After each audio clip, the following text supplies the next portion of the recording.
সম্মানিত ও মুআজ্জাজ মুসল্লিয়ানে কিরাম,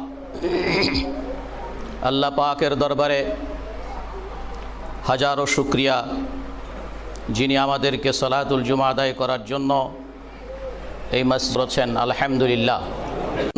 ঘরে প্রবেশের জন্য অনুমতির আদব এবং শিষ্টাচার, ইসলামের দৃষ্টিতে অনুমতি প্রার্থনার আদব ও শিষ্টাচার, ইসলাম তথা ইসলামী শরিয়াত মানুষের সর্বোচ্চ যে বিষয়গুলোকে গুরুত্ব দিয়েছে, যেটা অবজেক্টিভস অফ ইসলাম বা অফ শরিয়া, মাকাসিদুশ শরিয়া যেটাকে বলা হয়, শরিয়াতের উদ্দেশ্য, ইসলামের উদ্দেশ্য, সেটা হচ্ছে মানুষের হেফাজত। সেই মানুষের হেফাজতের অর্থ হচ্ছে মানুষের সাথে সংশ্লিষ্ট যত বিষয় আছে সেগুলোর সংরক্ষণ, হেমায়াত করা, হেফাজত করা। যেমন মানুষের জীবনের সংরক্ষণ, হেফজুন নফস, মানুষের বুদ্ধিমত্তা, মানুষের বিবেক, মানুষের জ্ঞানের সংরক্ষণ, হেফাজত, যেমন হেফজুল আকল। মানুষের অর্থ সম্পদের সংরক্ষণ, যেমন হেফজুল মাল। মানুষের বংশধরকে রক্ষা করা, যাকে বলা হয় হেফজুন নসল। মানুষের মান, সম্মান, ইজ্জত, আবরুর সংরক্ষণ করা, যাকে বলা হয় হেফজুল ইরদ। এই 6টি বা 5টি বিষয়ের হেমায়েত করার জন্য, হেফাজত করার জন্য পুরা ইসলামী জিন্দিগির লক্ষ্য। সুতরাং ইসলামীর বা ইসলামী শরিয়াতের অবজেক্টিভস, ইসলামী শরিয়াতের লক্ষ্য হচ্ছে মানুষের এই সকল মৌলিক বিষয়ের হেফাজত করা, সংরক্ষণ করা। এজন্য যেই বিষয়টি, যেটাকে যেভাবে যেই পদ্ধতিতে হেফজ করা, সংরক্ষণ করা, রক্ষা করা সম্ভব বা রক্ষা হতে পারে, তার সাথে সংশ্লিষ্ট সকল নিয়মকানুন, আদব, আখলাক, শিষ্টাচার, এগুলোও ইসলামের অত্যন্ত গুরুত্বপূর্ণ বিষয়। কারণ এগুলো পালন না হলে মূল লক্ষ্য যে মানুষের জীবন, সম্পদ, বিবেক, বুদ্ধিমত্তা, আকল এবং তার বংশধর এবং তার ইজ্জত, সম্মান, এগুলোর সংরক্ষণ হবে না। এই জন্য ইসলাম এর মাধ্যমে এমনই একটি সমাজ, এমন একটি মানুষের সমাজ, এমন একটি মানুষের পরিবার গঠন করতে যায় যেখানে ঈমান, সততা, তাকওয়া এবং যেই সমাজে আল্লাহ পাক যেই কারণে মুসলিম জাতিকে শ্রেষ্ঠ জাতি বলে ঘোষণা করেছেন তার পরিস্ফুটন হবে, তার বাস্তবায়ন হবে, তার আলামত এবং চিহ্নগুলো প্রদর্শিত হবে। আল্লাহ পাক সূরা আল ইমরানের 110 নম্বর আয়াতে বলেছেন, কুনতুম খায়রা উম্মাতিন উখরিজাত লিন্নাস, তোমরাই শ্রেষ্ঠ জাতি, তোমাদেরকে মানবতার কল্যাণের জন্য সৃষ্টি করা হয়েছে অথবা বাছাই করা হয়েছে। সুতরাং এই সব কিছুর মাধ্যমে সেই সমাজে হবে মানুষের জন্য কল্যাণকর সমাজ, সেই সমাজ হবে মানুষের জন্য সুখের সমাজ, সেই সমাজ হবে মানুষের জন্য শান্তির সমাজ, নিরাপত্তার সমাজ। সুতরাং তার একটি গুরুত্বপূর্ণ বিষয় হচ্ছে অনুমতি প্রসঙ্গ। অনুমতি অর্থ হচ্ছে একজন মানুষ আরেকজন মানুষের বাড়িতে গেলে, বেড়াতে গেলে, সেখানে তার ঘরে প্রবেশ করার প্রয়োজন হলে কি নিয়ম, অথবা যদি আপনি কারো কাছে সাক্ষাৎ করতে যান, সেটা তার অফিসেই হোক অথবা যেখানেই হোক, তার কাছে গিয়ে, অফিসে যেয়ে অথবা তার সঙ্গে সাক্ষাতের জন্য যে পূর্বানুমতি, সেই অনুমতির প্রসঙ্গেই আজকের আলোচনা। সুতরাং এই আলোচনার মূল বক্তব্য হচ্ছে সূরা নূরের 27 এবং 29 নম্বর আয়াত, এরপরে সূরার আরও একটি আয়াত যেটা আমরা পরবর্তীতে উল্লেখ করব ইনশাআল্লাহ। এই দুটো আয়াতকে সামনে রেখে এবং এর প্রসঙ্গে যে সকল সংশ্লিষ্ট হাদিসগুলো আছে সেগুলো আমরা বলার চেষ্টা করব ইনশাআল্লাহ। এই অনুমতির গুরুত্বটা, অনুমতি কেন প্রয়োজন, এর গুরুত্বটা আমরা রাসূল সাল্লাল্লাহু আলাইহি সাল্লামের একটি হাদিস থেকে আমরা অনুভব করতে পারি বা বুঝতে পারি। হাদিসটি বুখারী রাহমাতুল্লাহ আলাইহি তার সহিহুল বুখারীতে তিনি উদ্ধৃত করেছেন। রাসূলুল্লাহ সাল্লাল্লাহু আলাইহি সাল্লাম বলেছেন, লাউ আন্না মুরাআন ইত্তালা বিগাইরি ইযনিন ফাহাযাফতাহু বিহাসাতিন ফাফাকাত আইনুহু লাম ইয়াকুন আলাইকা জুনাহুন।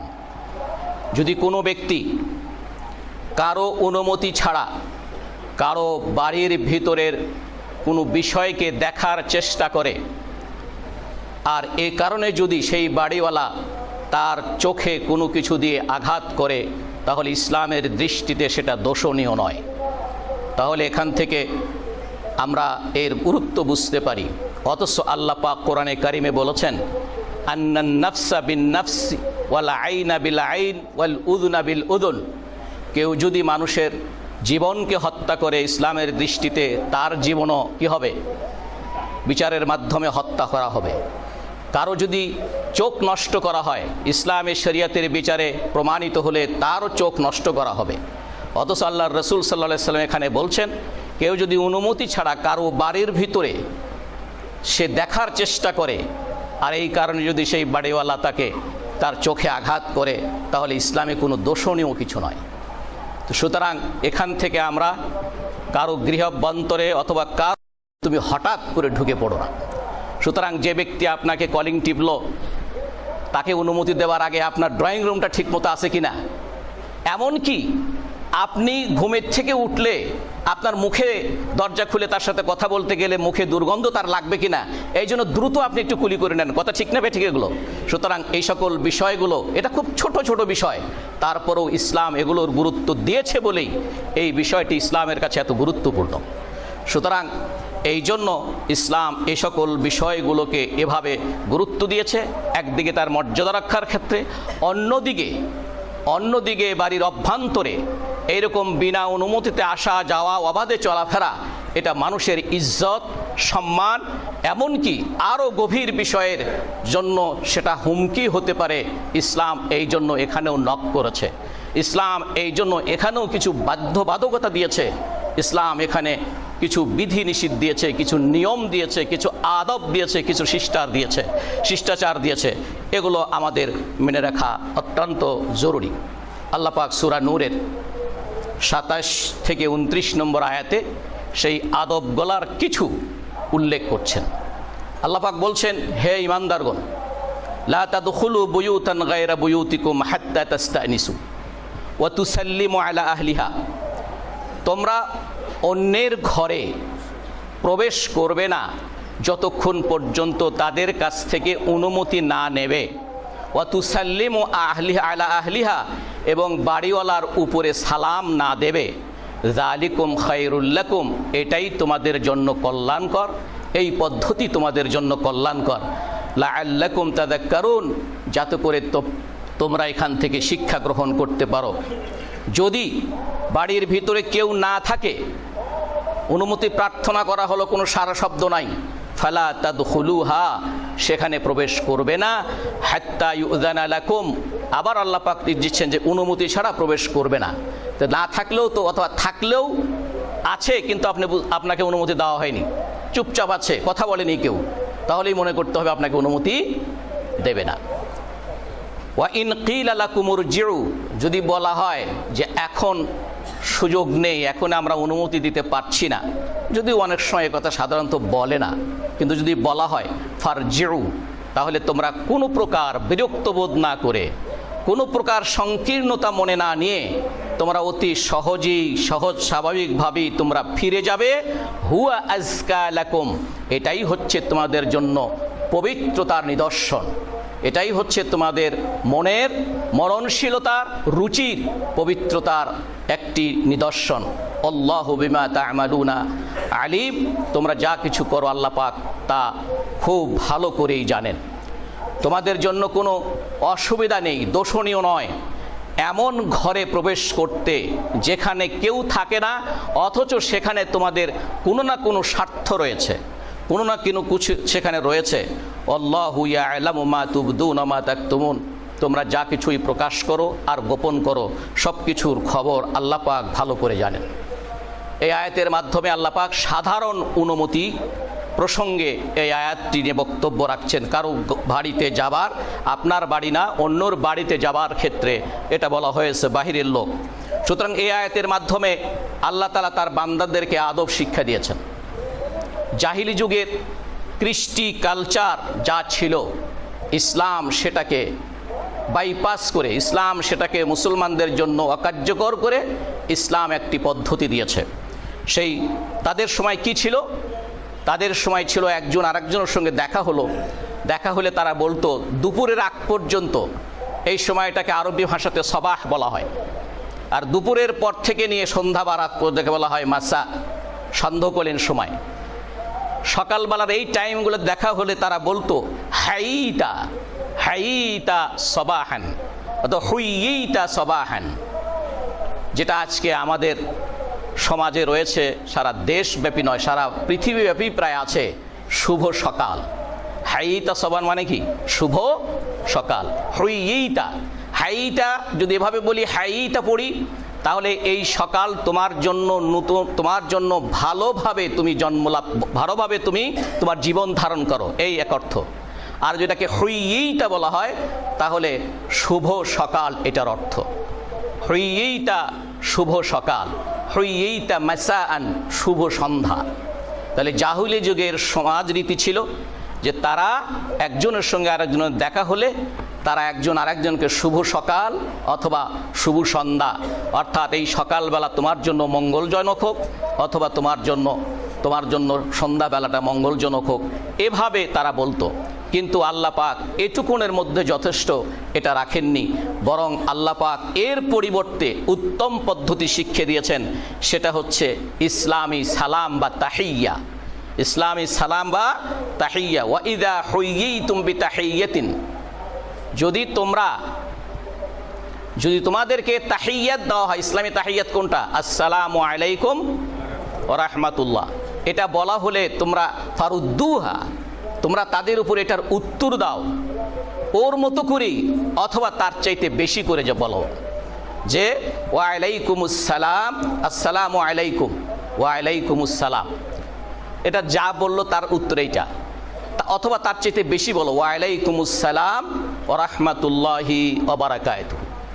সুতরাং এভাবে তোমরা বলো।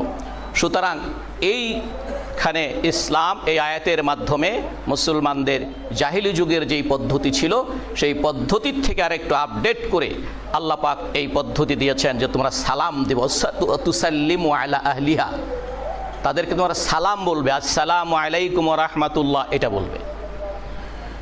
সুতরাং এই আয়াতে লা তাদখুলু বুয়ুতান, লা তাদখুলু, লা এটা হচ্ছে নিষেধাজ্ঞা সূচক শব্দ।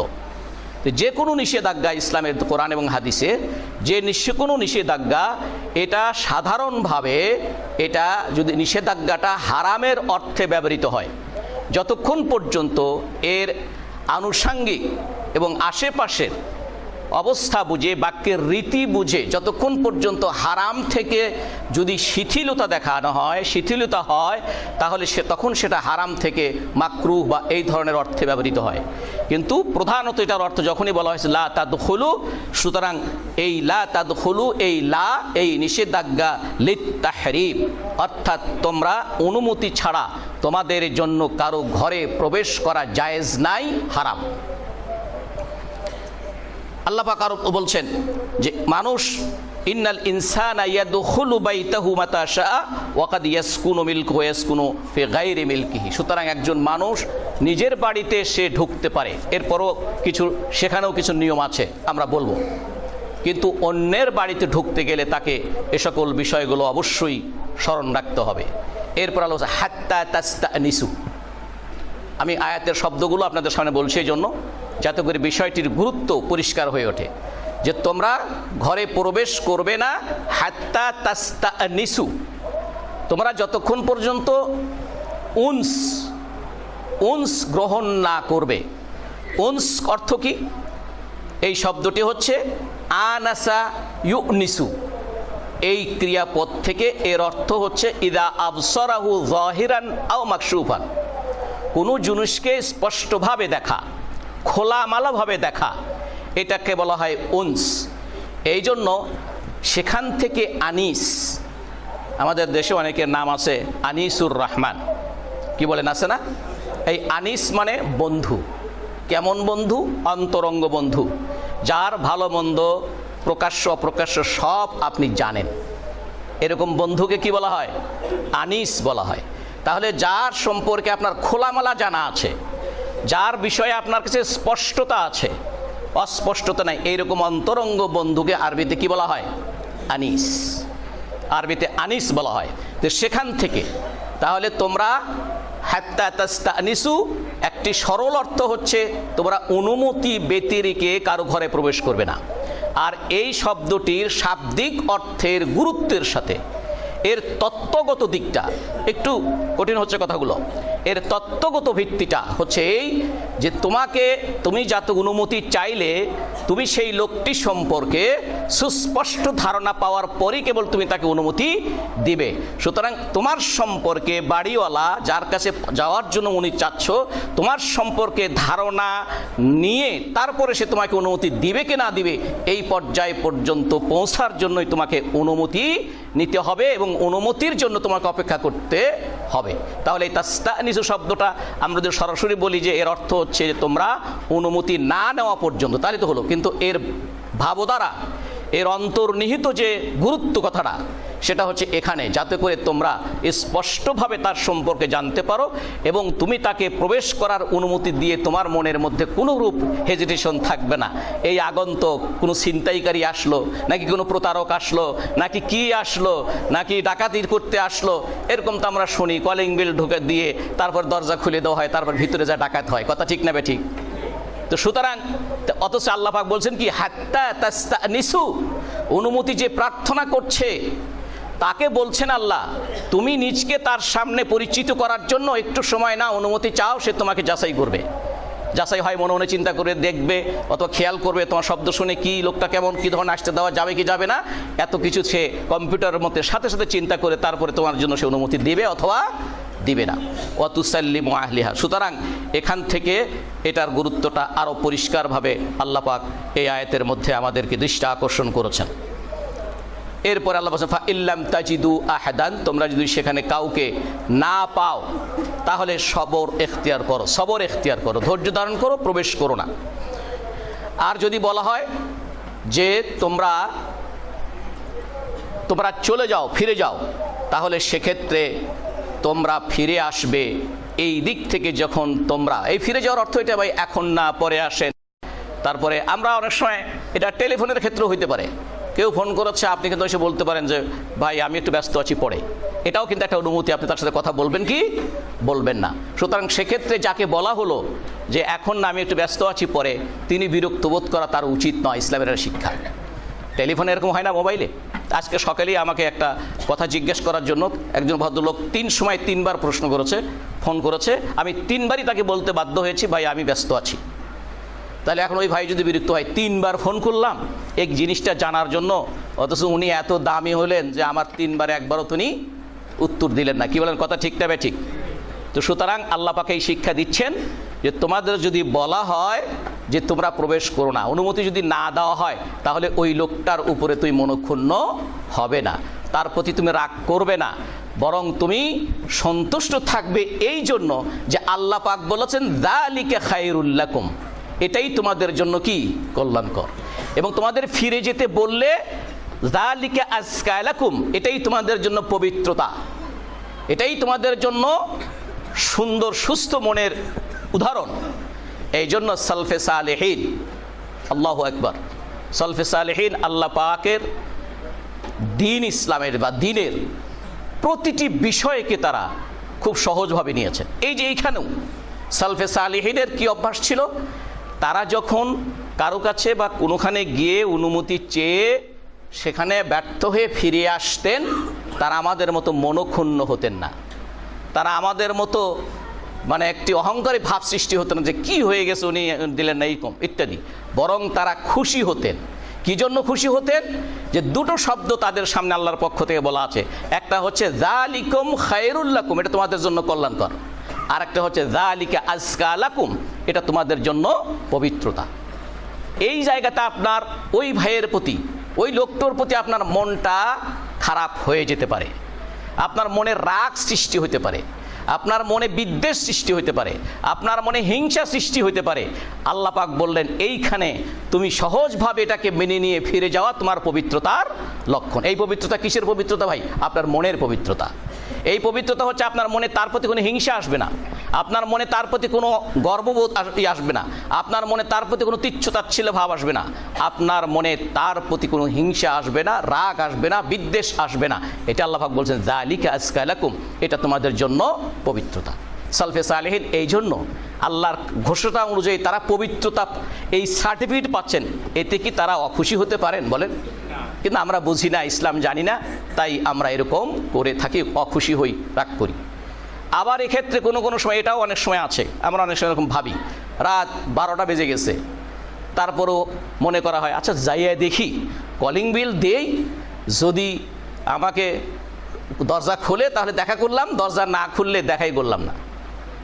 এইভাবে কিছু লোক কিন্তু যায় বিভিন্নখানে, কি বলেন ঠিক না? ঠিক যায়। এটাও এই জন্য মোনাসেব অক্তটা হওয়াও, অনুমতির জন্য মোনাসেব অক্ত হওয়াটাও ইসলামের একটি শিক্ষা, যে আপনি যখন তখন না, একটি সময় হইতে হবে, তবে প্রয়োজন সেটা কিন্তু ভিন্ন জিনিস। আর দরুরাতু তুবিহুল মাহজুরাত, উসুলের একটা কায়দা আছে ইসলামী শরিয়ার উসুলের, যে যেটা প্রয়োজন, অত্যাধিক প্রয়োজন, অসম্ভব প্রয়োজন, এরকম অবস্থায় অনেক নিষিদ্ধ জিনিসও কি হয়ে যায়, এটাকে এক্সেপশনাল হিসেবে বৈধতা দেওয়া হয়। তো সুতরাং এই জন্য এ সকল বিষয়ে ইসলাম আমাদেরকে পরিষ্কারভাবে বলেছেন। এরপরে আরেকটি বিষয় আল্লাহ পাক বলেছেন লাইসা আলাইকুম জুনাহুন আন তাদখুলু বুয়ুতান গায়রা মাসকুনাতিন ফিহা মাতাআল লাকুম, যে তোমরা এমন ঘরে প্রবেশ করতে কোনো নিষেধাজ্ঞা নাই, কোনো দোষ না, যেখানে কেউ থাকে না, অথচ সেখানে তোমাদের কোনো না কোনো বিষয় বা কোনো বস্তু বা কোনো কিছু আছে, তোমাদের স্বার্থ সেখানে আছে। তো এইখানের বিষয়টাতে হচ্ছে এই যে একটি পরিত্যক্ত বাড়ি, অথবা এর মধ্যে উলামায়ে কেরাম বলেছেন যে দোকানপাট, অথবা এখানে আমরা যে হোটেল ভাড়া নেই, সে হোটেল ভাড়া নেওয়া, হোটেল, এখানে যে আমরা রুম ভাড়া নেই, সে রুমে ওই মালিক আরেকজন, কিন্তু আপনি ভাড়া নিয়েছেন, তো সেটাও তো অন্যের কাছে কি আবার বারবার অনুমতি নিয়ে আমাকে ঢুকতে হবে না। এই জন্য আল্লাহ পাক এটাও পরিষ্কার করে দিয়েছেন যে যেখানে তোমাদের স্বার্থ রয়েছে সেইখানে, যেমন তুমি যে রুমটা ভাড়া নিয়েছো সেখানে তোমার জিনিসপত্র আছে, সুতরাং সেখানে আসবে যাবে, এটার জন্য তোমার অনুমতির প্রয়োজন হবে না। তো সুতরাং এগুলো ছিল হচ্ছে আমভাবে।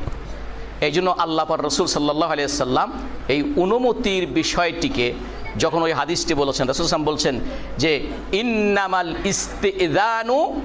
ইন্নামাল ইস্তিদানু মিন আজলিল বাসর, যে অনুমতি নেওয়ার এই বিষয়টি এই কারণে যাতে করে আপনি দৃষ্টি দিয়ে কোনো কিছু তাদের অভ্যন্তরে কোনো কিছু দেখে না ফেলেন।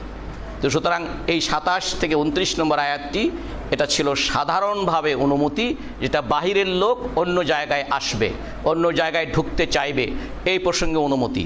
দ্বিতীয় হচ্ছে আল ইস্তিদানুল খাস, মানে বিশেষভাবে বিশেষ অনুমতি, সেটা হচ্ছে ঘরের ভিতরের, আপনি ঘরের মালিক, আপনি আর ছেলে মেয়ে মা ভাই বোন নিয়ে আপনি সেখানে থাকেন, এইখানে অনুমতির বিষয়, এটা হচ্ছে ইস্তেজান খাস, এটা হচ্ছে খাস অনুমতি নেওয়া।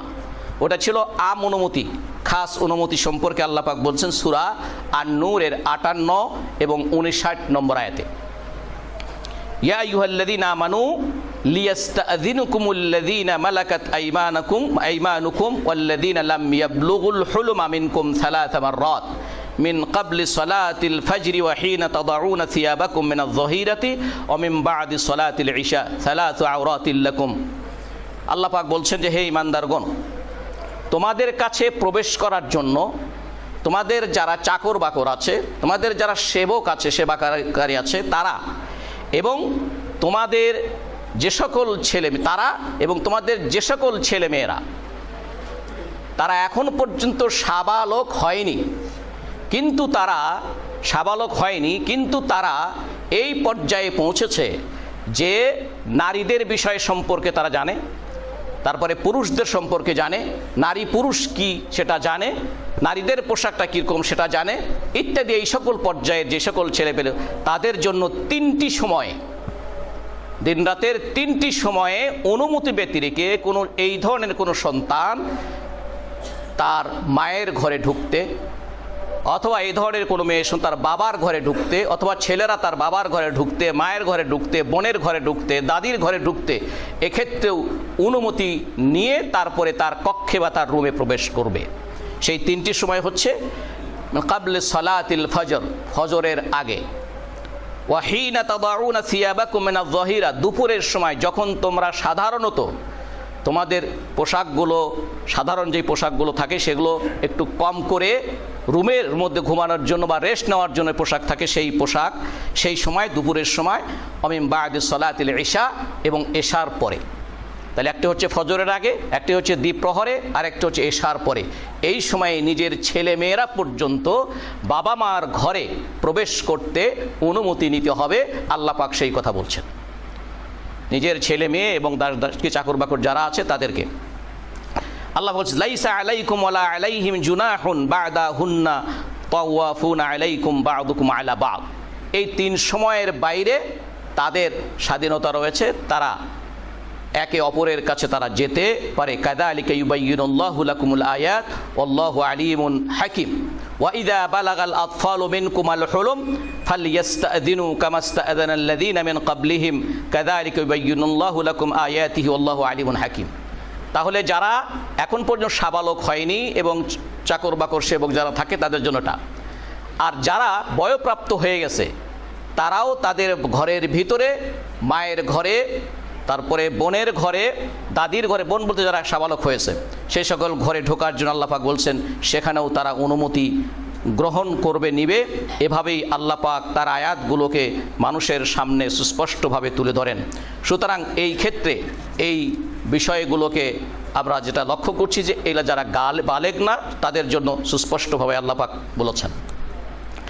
এরপরে বিদায় নেওয়ার জন্য আমরা ঘরে প্রবেশ করেছি, অনুমতি পেয়েছি, এই ক্ষেত্রে আরও যে সকল বিষয়গুলোর সাথে সংশ্লিষ্ট সেটা হচ্ছে বিদায় নেওয়ার জন্য, যখন আপনার কাজ শেষ হয়ে যাবে সেই বিদায় নেওয়ার জন্য অনুমতি নেওয়া। বিশেষ করে যদি এমন কোনো প্রোগ্রামে থাকেন যেখানে সেই প্রোগ্রামে একজন গুরুত্বপূর্ণ ব্যক্তি আছেন, যেই প্রোগ্রামে যাকে কেন্দ্র করে প্রোগ্রামটা হচ্ছে সেখানে গুরুত্বপূর্ণ ব্যক্তি আছেন, সেই ধরনের যারা মনে করেন নেতৃস্থানীয়, এই ধরনের ব্যক্তি সম্পর্কে অনুমতির জন্য আল্লাহ পাক কোরআনে কারিমের একটা আয়াতের মধ্যে বলেছেন যে সেখানে অনুমতি নিয়ে তারপরে সেই স্থান ত্যাগ করা। আল্লাহ পাক সূরা নূরের ৬২ নম্বর আয়াতে বলছেন, ইন্নামাল মুমিনুনা আল্লাযীনা আমানু বিল্লাহি ওয়া রাসূলিহি ওয়া ইযা কানু মা'আহু আলা আমরিন জামি'in লাম ইয়াযহাবু হাত্তা ইস্তাযিনু। নিঃসন্দেহে মুমিন হচ্ছে তারা যারা আল্লাহর প্রতি ঈমান এনেছে এবং তার রাসূলের প্রতি ঈমান এনেছে। আর ওয়া ইযা কানু মা'আহু আলা আমরিন, তাদের যদি কোনো সুসংবদ্ধ কোনো কাজ থাকে, সবাই মিলে একত্রিত সংগঠিত কোনো একটা প্রোগ্রাম হচ্ছে, কোনো একটা, যেমন এখন আমরাই বলি যে এখানে আলোচনা হচ্ছে, কোনো বিষয় নিয়ে কথা হচ্ছে, আমরা সকলে এখানে আছি, কাউকে এখান থেকে যেতে, যিনি চেয়ার আছেন, যিনি গুরুত্বপূর্ণ ব্যক্তি আছেন, তার কাছ থেকে অনুমতি নেওয়া, এটা হচ্ছে ইসলামের আদব এবং শিক্ষা। এই জন্য আল্লাহ পাক বলছেন যে ঈমানদাররা তারা কি করে, এই ধরনের সম্মিলিত অনুষ্ঠান থেকে তারা যতক্ষণ পর্যন্ত অনুমতি না নেয় ততক্ষণ পর্যন্ত তারা সেই স্থান ত্যাগ করে যায় না। ইন্নাল্লাযীনা ইস্তাযিনুনাকা উলাইকাল্লাযীনা ইউমিনুনা বিল্লাহি ওয়া রাসূলিহি, যারা অনুমতি নেয় তারাই হচ্ছে আল্লাহ এবং তার রাসূলের প্রতি ঈমানদার। এখানে যদিও কেউ কেউ মনে করেন যে আল্লাহর রাসূল সাল্লাল্লাহু আলাইহি ওয়াসাল্লাম যখন খুব বড় ধরনের কোনো সিদ্ধান্ত নিতেন, অন্য কোনো বিষয়ে গুরুত্বপূর্ণ সিদ্ধান্ত নিতেন, সবাইকে ডেকে যখন বসতেন, তখন সেখান থেকে যারা অনুমতি ছাড়া চলে যায়, এই আয়াতে তাদেরকে মুনাফিক হিসেবে বলা হয়েছে। আর যারা ঈমানদার তারাই কেবল অনুমতি নিয়ে, আপনি অনুমতি দিলে, রাসূলকে বলছেন আপনি অনুমতি দিলে তারা যায়, অনুমতি না দিলে তারা যায় না। সুতরাং জীবনের অনেক ক্ষেত্রে এ সকল বিষয়গুলো অবশ্যই আমাদের এখানে শিক্ষণীয় এবং বাস্তবায়ন করার সুযোগ রয়েছে। ফাইদাস্তাদানুকা লিবা'দি শা'নিহিম ফা'দান, আবার যিনি আছেন গুরুত্বপূর্ণ ব্যক্তি, তার কাছে অনুমতি চাইলে আল্লাহ তাকে বলছেন, যখন তাদের কোনো প্রয়োজনে আপনার কাছে অনুমতি চায়, তোমার কাছে অনুমতি চায়, ফাআযান লিমান শি'তা, আপনি যাদের কি প্রয়োজন এটা শোনার পরে, if you come to satisfied, তুমি যদি স্যাটিসফাইড হও তাহলে তুমি ইচ্ছা করলে তাকে অনুমতি দিতে পারো। ফাআযান লিমান শি, তাহলে আপনি অনুমতি দেন যাকে ইচ্ছে, যাকে চান আপনি। এর ব্যাখ্যায় তাফসিরে বলা হয়েছে যে হ্যাঁ, যার কথা শুনে কেন সে যাবে, কেন সেখান থেকে চলে যেতে চায়, সেটা শোনার পরে যদি তিনি স্যাটিসফাইড হয় তাহলে আপনি অনুমতি দেবেন। আর ওয়াস্তাগফির লাহুম, এবং তাদের জন্য আপনি ক্ষমা প্রার্থনা করুন। এটা আমরা যদি বিষয়টাকে সাধারণ শুধুভাবে নেই, তাহলে বিষয়টা কি এমন যে তাদেরকে অনুমতি দেওয়ার পরেও আল্লাহ পাক তার রাসূলকে বলছেন তাদের জন্য ক্ষমা প্রার্থনা করবেন। তাহলে এই ধরনের সম্মিলিত কোনো গুরুত্বপূর্ণ বিষয়ে, গুরুত্বপূর্ণ কাজে, যেখানে ইসলামী সমাজের গুরুত্বপূর্ণ ব্যক্তি, নেতৃস্থানীয় ব্যক্তি কোনো স্বাভাবিকভাবে যখন বসে, তখন সেখান থেকে অনুমতি নেওয়ার জন্য অবশ্যই ইসলামের নির্দেশনা রয়েছে। অনুমতি নেওয়া ছাড়া সেখানের থেকে চলে যাওয়া জায়েজ নেই। বেড়াতে গিয়ে ফিরে আসার সময়ও সালাম সহ অনুমতি নেওয়া, ভাই এখন আমি আসি, এই কথা বলে সালাম দেওয়া। রাসূলুল্লাহ সাল্লাল্লাহু আলাইহি ওয়াসাল্লাম থেকে আবু হুরায়রা রাদিয়াল্লাহু আনহু বলেন যে রাসূল সাল্লাম বলেছেন, ইদান তাহা আহাদুকুম ইলা মাজলিসিন, যখন কোনো বৈঠকের, কোনো অনুষ্ঠানের যখন শেষ হয়ে যায় এবং তুমি যখন চলে যেতে চাও, ফাল ইউসাল্লিম ফাইন বাদালাহু আন ইয়াজলিস ফালিয়াজলিস সুম্মা ইযা কামা ফালিউসাল্লিম, তারপরে বসার পরে যখন সেখান থেকে সে চলে যাবে সেজন্য অবশ্যই সালাম দেয়। ফালাইসাতুল উলা বিআহাক্কা মিনাল আখিরা, আল্লাহ রাসূল সাল্লাল্লাহু আলাইহি ওয়াসাল্লাম বলছেন যে কেউ যেন এটা মনে না করে যে আমি যখন প্রথমে ঢুকছি তখন তো সালাম দিছি, যাবার সময় আর সালাম দেওয়ার গুরুত্ব বোধহয় তেমন নেই। এটা আল্লাহ রাসূল পরিষ্কার বলেন, ফালাইসাতুল উলা বিআহাক্কা মিনাল আখিরা, দ্বিতীয়টার চাইতে প্রথমটাই যে বেশি গুরুত্বপূর্ণ সালাম দেওয়া, এটা যেন কেউ মনে না করে। তাহলে কোনো বৈঠক থেকে উঠে যাওয়ার সময় চুপি চুপি না গিয়ে সেখান থেকে সালাম দিয়ে যাওয়া। আবু বুরদা ইবনে আবু মুসা থেকে হাদিস বর্ণিত, রাসূলুল্লাহ সাল্লাল্লাহু আলাইহি ওয়াসাল্লাম তিনি বলছেন যে আমি আব্দুল্লাহ ইবনে সালামের নিকটে একদিন বসলাম, ফাকালা ইন্নাকা জালাস্তা ইলাইনা ওয়া কাদ হানা মিন্নাল কিয়াম, তুমি তো এমন এক সময় এসে আমাদের কাছে বসলা, এখন তো আমরা শেষ করেছি, আমরা এখন উঠে চলে যাব। ফাকুলতু ফাইদা শি ফাকাম ফাতাবিতুহু হাত্তা বালাগাল বাব, তারপর আপনি যদি মনে করেন যে আপনি চলে যাবেন তাহলে আপনি যেতে পারেন। তারপরেও এই ব্যক্তি বলছেন যে আমি তার সাথে সাথে দরজা পর্যন্ত, তিনি আমার দরজা পর্যন্ত আমাকে এগিয়ে দিলেন। আমি আসে ঢুকছি, তিনি বলছেন যে আমরা তো এখন শেষ করে ফেলছি। তখন তিনি বললেন যে আমি যখন ফিরে আসতেছি তিনি অন্ততপক্ষে দরজা পর্যন্ত এসে আমাকে বিদায় দিচ্ছেন। এই জন্য এ সকল বিষয়ে ওলামায়ে কেরামগণ তারা বলেছেন যে এই সকল বিষয়কে সামনে রেখে অনুমতি দেওয়া অত্যন্ত প্রয়োজন। অনুমতি নেওয়ার পদ্ধতি হচ্ছে ইসলামী সালাম দেওয়া এবং বলা যে আমি কি আসতে পারি, অনুমতি পেলে প্রবেশ করবে, অন্যথায় ফিরে যাবে। এটা রাসূলুল্লাহ সাল্লাল্লাহু আলাইহি সাল্লামের সাহাবীগণ আমল করেছেন। একজন ব্যক্তি, তিনি বনু আমের গোত্রের একজন ব্যক্তি রাসূলুল্লাহ সাল্লাল্লাহু আলাইহি সাল্লামের কাছে তার বাড়িতে এসে অনুমতি চাইলেন। তিনি বললেন আলিজু, অর্থাৎ আলিজু আদখুলু, আলিজুর অর্থ হচ্ছে আদখুলু, আমি কি প্রবেশ করব?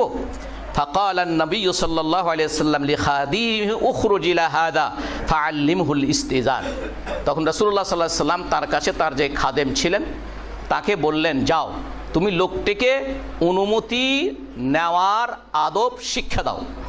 ফাকাল লাহু কুল আসসালামু আলাইকুম আদখুল, খাদেম গিয়ে সেই লোকটিকে বলল যে তুমি এভাবে বলো যে আসসালামু আলাইকুম আদখুল। তিনি লোকটি প্রথমে শুধু বলেছেন আদখুল, আমি কি ঢুকবো, আমি কি প্রবেশ করব? তো রাসূল তাকে শিক্ষা দিয়ে বললেন না, বলো যে আসসালামু আলাইকুম, তারপরে বলবে কি আদখুল, যে সালাম দিবে তারপরে বলবে যে আমি কি ভিতরে প্রবেশ করতে পারি। ফাসামিআ নবী সাল্লাল্লাহু আলাইহি ওয়াসাল্লাম, তখন সেই লোকটি এইভাবে বলার পরে রাসূল তাকে বললেন ফাআযিনা লাহু নবী সাল্লাল্লাহু আলাইহি ওয়াসাল্লাম ফাদাখালা, তারপরে লোকটিকে আল্লাহ রাসূল অনুমতি দিলেন, তিনি ঢুকলেন। সুতরাং ভাইয়ের আমার, এই যে এটাকে আমরা আমাদের যে টেলিফোনে, মোবাইলে, এখানেও আমরা এটাকে বাস্তবায়ন করতে পারি। কারণ আমরা ফোন করেই হ্যালো হ্যালো করে বলি আমরা, কিন্তু হ্যালো বলার আগে আসসালামু আলাইকুম ওয়া রাহমাতুল্লাহ এটা তো বলা যায় নাকি, বলা যায় না? সুতরাং অনেকেই আমরা এটা আমল করি, অনেকেই আবার এটাকে গুরুত্ব দেই না। সুতরাং আমরা মোবাইলে, টেলিফোনে আমরা এই জিনিসটিকে চালু করতে পারি। তো আলহামদুলিল্লাহ এখন অনেক বেশি এটা চালু হয়েছে, একসময় প্রথম দিকে ছিলই না, এখন অনেকেই আলহামদুলিল্লাহ এটাকে বাস্তবায়ন করেন। আল্লাহ পাক আমাদের সকলকে কথাগুলো বোঝার তৌফিক দান করুন। বারাকাল্লাহু লানা ওয়া লাকুম ফিল কুরআনিল আযীম ওয়া নাফা'নি ওয়া ইয়্যাকুম বিমা ফীহি মিনাল আয়াতি ওয়ায যিকরিল হাকীম। আকুলু কওলি হাযা ওয়া আস্তাগফিরুল্লাহ লি ওয়া লাকুম ওয়া লিসাইরিল মুমিনিন ফাস্তাগফিরু ইন্নাহু হুয়াল গফুরুর রহিম।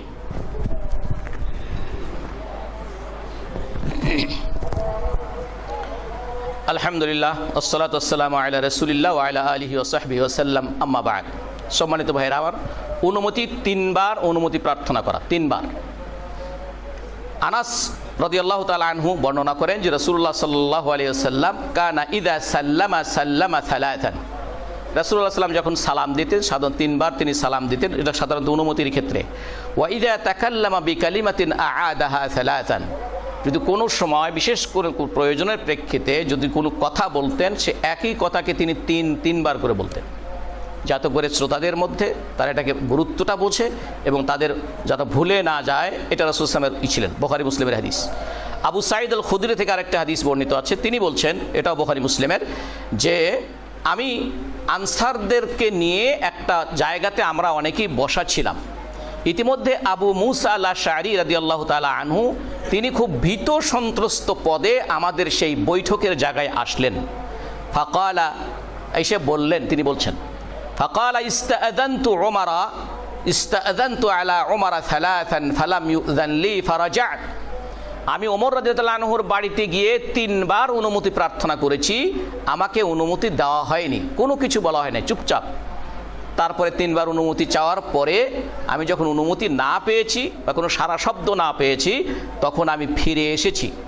ফাকালা, পরবর্তীতে ওমর রাদিয়াল্লাহু একটু কঠিন মানুষ ছিলেন, কড়া মানুষ ছিলেন, তিনি জানতে পেরেছেন যে আবু মুসা আল আশআরী তিনি তার দরজায় এসে আবার ফিরে গেছেন।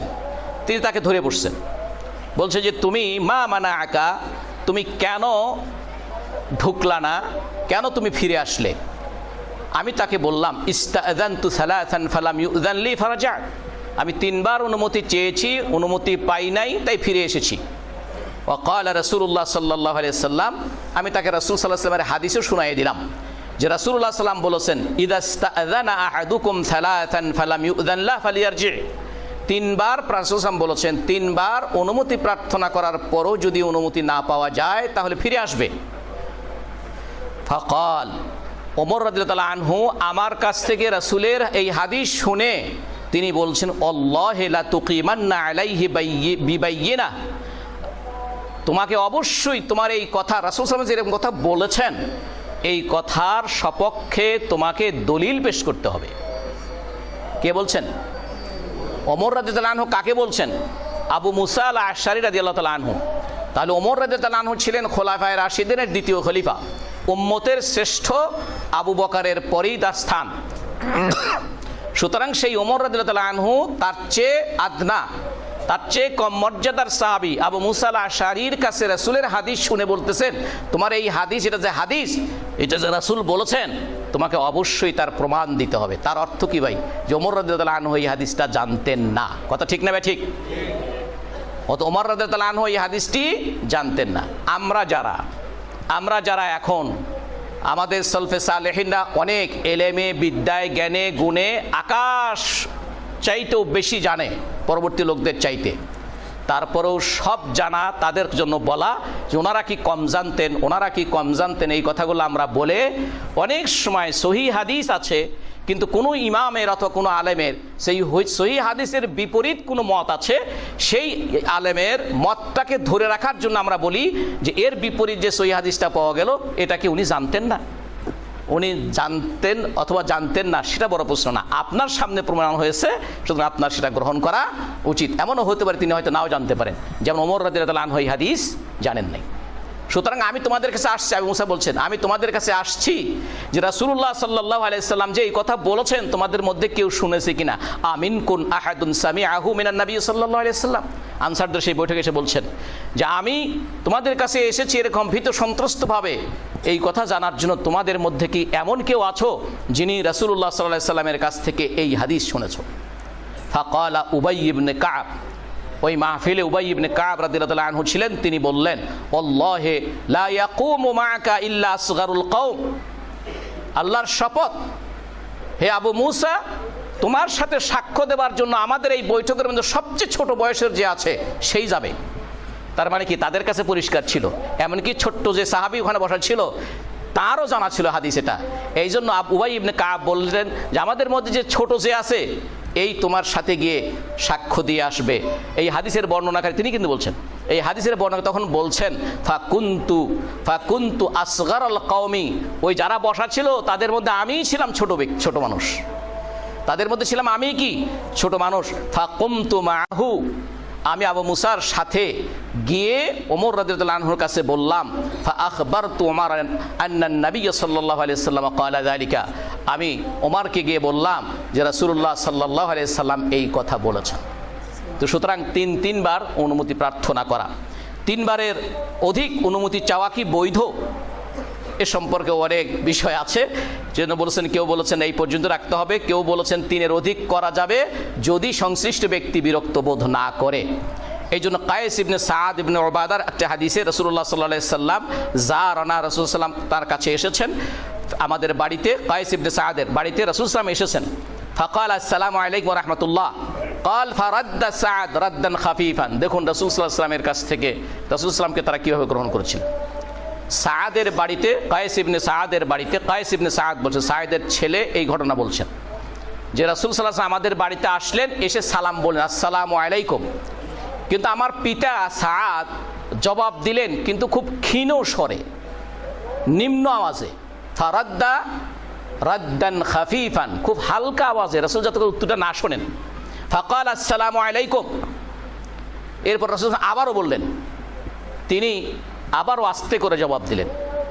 তৃতীয়বার রাসূল সাল্লাম আবারও আসসালামু আলাইকুম বললেন, এবারও আমার পিতা তৃতীয়বারও আস্তে করে জবাব দিলেন। রাসূলুল্লাহ সাল্লাল্লাহু আলাইহি ওয়াসাল্লাম যেহেতু শুনতে পান নাই, তাই তিনি ফিরে যাচ্ছিলেন, সঙ্গে সঙ্গে সাদ রাদিয়াল্লাহু তাআলা আনহু ঘর থেকে বের হয়ে বললেন, ইয়া রাসূলুল্লাহ, ইয়া রাসূলুল্লাহ, ইন্নী কুনতু আসমা তাসলিমাকা ওয়া আরুদ্দু রাদ্দান খাফিফান লিতুকসিরা আলাইনা মিনাস সালাম। ইয়া রাসূলুল্লাহ, আমার মাফ করবেন, আপনি প্রত্যেকবার সালাম দিয়েছেন আমি শুনেছি, আমি আস্তে জবাব দিয়েছি এই আশায় যা আপনি যত বেশি বেশি করে আমার উপরে আল্লাহর সালাম, আল্লাহর শান্তি যত করে বর্ষিত হোক, এই কথাটা বেশি বেশি আপনার মুখ থেকে শোনার জন্য আমি আস্তে করে জবাব দিয়েছি। সুতরাং ভাইরা আমার, রাসূলুল্লাহ সাল্লাল্লাহু আলাইহি সাল্লামের কাছে এইটা ফানসারাফা মাহু সাল্লাল্লাহু আলাইহি সাল্লাম, এরপর রাসূল তার সাথে আবার ঘরে গেলেন। তাহলে দেখা গেল 3বার পার হয়ে গেল, 3বারও পার হয়ে গেল, চতুর্থবার এই ঘটনা ঘটলো, তারপর রাসূল সাল্লাল্লাহু আলাইহি ওয়াসাল্লাম পুনরায় ফিরে আসলেন। এখান থেকে এটা প্রমাণিত হয় যে 3বারের অধিকও অনুমতি চাওয়া যাবে যদি বাড়িওয়ালা বা তিনি বিরক্ত বোধ না করেন। সুতরাং বিরক্ত হলে চলে যাবে, এ সম্পর্কে আল্লাহ রাসূল সাল্লাল্লাহু আলাইহি ওয়াসাল্লাম আরেকটা হাদিস আছে বুখারী মুসলিমে। তারপরে মাহরামদের নিকট যেতে অনুমতি, মাহরাম বলতে মানে মা, বোন, বেটি, তাদের সামনে। সেক্ষেত্রে সুস্পষ্ট হচ্ছে এই যে রাসূলুল্লাহ সাল্লাল্লাহু আলাইহি সাল্লামকে একবার জিজ্ঞাসা করলেন, ইয়া রাসূলুল্লাহ, আমি আমার মায়ের ঘরে যেতেও কি আমি অনুমতি লাগবে? রাসূল সাল্লাল্লাহু তিনি বলছেন যে আমি আমার মায়ের খেদমত করি, পানির দরকার, ওষুধ খাওয়ানোর দরকার, এটা করার দরকার, ওটা আগায় দরকার, এই খেদমত আমি তা করি, তারপরেও কি তার কাছে যেতে আমার অনুমতি লাগবে? তখন রাসূলুল্লাহ সাল্লাল্লাহু আলাইহি সাল্লাম বললেন, হ্যাঁ, ইস্তাদিন আলাইহা, অনুমতি নাও। তারপরেও এরপরেও যখন লোকটি বারবার বলতেছিল, ওজোর খুঁজতেছিল যে আমি তো এই করি সেই করি, তারপরেও কি অনুমতি লাগবে? তখন রাসূল সাল্লাল্লাহু আলাইহি ওয়াসাল্লাম বললেন, আতুহিব্বু আন তারাহা উরিয়ানা, তুমি কি অনুমতি ছাড়া তোমার মায়ের ঘরে ঢুকে তুমি কি তাকে উলঙ্গ দেখতে চাও? তো সুতরাং ক্বালা লা, ক্বালা ফাস্তাদিন আলাইহা, তাহলে অবশ্যই তার কাছে অনুমতি নাও। সুতরাং এছাড়াও হাদিসে রয়েছে রাসূল সাল্লাল্লাহু আলাইহি ওয়াসাল্লাম বলেছেন, আব্দুল্লাহ ইবনে মাসউদ বলেছেন যে আলাইকুম ইযনুন আলা উম্মাহাতিকুম, তোমাদেরকে অবশ্যই তোমাদের মায়েদের ঘরে প্রবেশ করতে অনুমতি লাগবে। এরপরে রাসূল সাল্লাল্লাহু আলাইহি ওয়াসাল্লাম এই কথা বলার পরে সাহাবায়ে কেরামগণ যা আমল করেছেন সেগুলো আমাদের সামনে পরিষ্কার হচ্ছে। এমনকি স্ত্রীর নিকটে প্রবেশের জন্য অনুমতির প্রয়োজন নাই স্বামীর, এটা শরীয়তের দৃষ্টিতে অনুমতি নেওয়াটা অপরিহার্য নয়, কিন্তু ইসলামী সাধারণ শিষ্টাচারের মধ্যে এটা পরিগণিত যে স্ত্রীর কাছে যেতেও, তার ঘরে যেতেও অনুমতি প্রয়োজন। বিশেষ করে যখন স্বামী একটু দূর থেকে আসে, কিছু সময় তাদের দেখা সাক্ষাতের গ্যাপ থাকে, সফর থেকে আসে, সেক্ষেত্রে রাসূলুল্লাহ সাল্লাল্লাহু আলাইহি ওয়াসাল্লামের নিয়ম ছিল, রাসূলুল্লাহ সাল্লাম সাহাবাদেরকে সাথে করে নিয়ে সফর থেকে আসার সময় তিনি মদিনার কাছে এসে, যদি রাত হতো তো মদিনার কাছে এসে তিনি মদিনায় প্রবেশ করতেন না, সেখানে থাকতেন। এরপরে বিভিন্নভাবে খবর হয়ে যেত যে রাসূল সাল্লাল্লাহু আলাইহি ওয়াসাল্লাম তার সঙ্গীদের নিয়ে ফিরছেন, তখন পরের দিন সকালে তিনি উঠতেন। আবার এক্ষেত্রে কারণ এই জন্য রাসূল সাল্লাল্লাহু আলাইহি ওয়াসাল্লামের কারণ হচ্ছে এই, আল্লাহ রাসূল সাল্লাল্লাহু আলাইহি ওয়াসাল্লাম বলেছেন বুখারী মুসলিমের হাদিস, জান্নান নবী সাল্লাল্লাহু আলাইহি ওয়াসাল্লাম قال اذا دخلت ليلا فلا تدخل على اهلك, তুমি যদি হাত্তা তাস্তাহিদ্দাল মুগীবাত তামতাশিতাল শাইতা, এটার বিষয়টা বলেছে ফরজ ওয়াজিবের মতো না, তো সাধারণ শিষ্টাচারের মধ্যে। কারণ স্ত্রীর কাছে যাওয়ার জন্য স্ত্রীকে এমন অবস্থায় দেখতে চাওয়া যেটা স্বামী হয়তো পছন্দ করবে না, একটু অগোছালো আছে অথবা একটু অপরিষ্কার আছে, এই ধরনের অবস্থায়, আর তাকে যদি আগে জানানো হয় যে স্বামী আসতেছে, জানা থাকে, তাহলে সে নিজকে একটু মানসিকভাবে প্রস্তুত করে নেবে। সুতরাং রাসূলুল্লাহ সাল্লাল্লাহু আলাইহি ওয়াসাল্লাম এবং তার সাহাবায়ে কেরাম এই বিষয়গুলো অবশ্যই তিনারা খেয়াল রাখতেন, রাসূলুল্লাহ নিজেও করেছেন, হঠাৎ করে যেতেন না। সুতরাং এটা উম্মতের জন্য শিক্ষা। আল্লাহ আমাদের সকলকে কথাগুলো বোঝার তৌফিক দান করুন। এছাড়া যদি কাউকে আমরা পাঠাই যে অমুককে ডেকে নিয়ে আসো, সে ডেকে নিয়ে আসতেই যদি সাথে সাথে এসে যায়, তাহলে তার নতুন কোনো অনুমতির প্রয়োজন নাই। এ সম্পর্কে হাদিস আছে। রাসূলুল্লাহ সাল্লাল্লাহু আলাইহি ওয়াসাল্লাম আবু হুরায়রাকে বললেন যে আবু হুরায়রা, এক পেয়ালা দুধ ছিল রাসূলের ঘরে। আবু হুরায়রা বলছে, আমি ক্ষুধার্ত, এক পেয়ালা দুধ রাসূল সাল্লাল্লাহু আলাইহি ওয়াসাল্লামের ঘরে ছিল, আমি মনে করলাম রাসূল আমাকে খেতে বলবেন, কিন্তু রাসূল আমাকে বললেন না, বললেন যাও আহলে সুফা যারা আছে সবাইকে ডেকে নিয়ে আসো। একটুখানি দুধ আবু হুরায়রা বলছে না আমারই নিজেরই হবে না, আমার যে পরিমাণ ক্ষুধা লাগছে। রাসূল সাল্লাল্লাহু আলাইহি ওয়াসাল্লাম বলতেছেন যাও ওদেরকে ডেকে নিয়ে আসো। তারপরে যাই হোক আমি ডেকে নিয়ে আসলাম, তারা আসলো। সুতরাং এক্ষেত্রে ওলামায়ে কেরাম বলেন যে ডাকার তখন কি আবার নতুন করে অনুমতির প্রয়োজন হবে? তারা এসে নতুন করে অনুমতি নিয়েছে, তখন এক্ষেত্রে আবার কোনোখানে আছে রাসূল সাল্লাল্লাহু আলাইহি ওয়াসাল্লাম ডাকছে, সাথে সাথে এসে গেছে, তখন এর দ্বারা হচ্ছে এই, যদি সাথে সাথে আসে তাহলে আর নতুন করে অনুমতির প্রয়োজন নাই, আর যদি দেরি করে আসে তাহলে আবার পুনরায় অনুমতিও নিতে হবে। আল্লাহ আমাদের সকলকে এই কথাগুলো বোঝার তৌফিক দান করুন। ইবাদাল্লাহ সাল্লু আলা নাবিয়িকুম হাইথু আমারাকুম রাব্বুকুম বিসসালাতি ওয়াসসালামু আলাইহি ফাকালা ইন্নাল্লাহা মালাইকাতাহু ইউসাল্লুনা আলান নবী ইয়া আইয়ুহাল্লাযীনা আমানু সাল্লু আলাইহি ওয়া সাল্লিমু তাসলিমা। ইবাদাল্লাহ ইন্নাল্লাহা ইয়া'মুরু বিল আদলি ওয়াল ইহসানি ওয়া ইতা'i যিল কুরবা ওয়া ইয়ানহা আনিল ফাহশাই ওয়াল মুনকারি ওয়াল বাগই ইয়া'iযুকুম লা'আল্লাকুম তাযাক্কারুন ফাযকুরুনি আযকুরকুম ওয়াশকুরু লি ওয়া লা তাকফুরুন।